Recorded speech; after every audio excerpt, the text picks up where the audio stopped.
الحمد لله والصلاة والسلام على رسول الله أما بعد. محترم ورونو نن چې د اختر د لمانځه طریقه ذکر کوو. ډېر ورونو پوښتنه هم کړې وه او تاسو ته بهتره معلومه ده چې اختر را روان دی.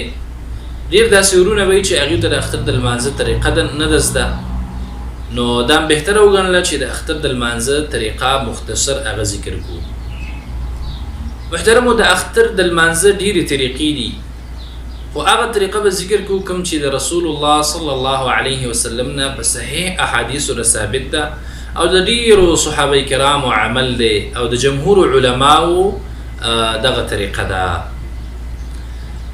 د اختر چې 2 رکعته لمونځ دی، د دې نه مخکې اذان اقامت دا نشته دی، او بل ادب دا دی چې د دې نه به نه مخکې نفل کې نه به وروسته نفل کې، لکه دا په احادیثو کې ذکر دي. دریم ادب دا دی محترمو چې دا به په یو میدان کې کېږي، یو عیدګاه کې به کېږي. غوره خبره دا ده چې هلته وشي، که چېرته شرعي عذر موجود وي، باران وي یا خطره وي یا داسې میدان نه وي چې هغې کې مسلمانان راجمع شي د اختر لمونځو کې، نو بیا مسجد کې هم جایز دی. دا 2 رکعته لمونځ دی محترمو.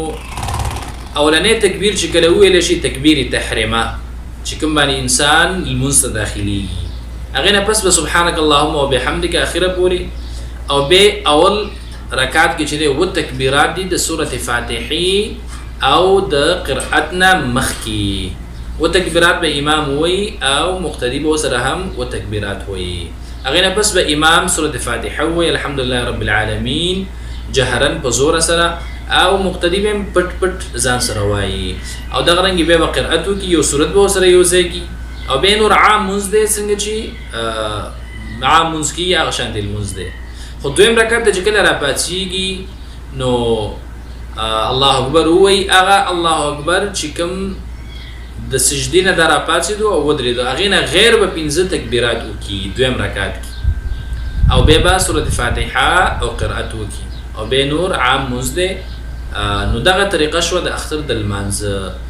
بیا یو ادب دا دی محترمو، سنت طریقه ده چې باید د لمانځه نه وروسته خطبه وویلی شي، او خطبې ته چې دی خلک ټول کینی، دا غوره عمل دی، سنت طریقه ده.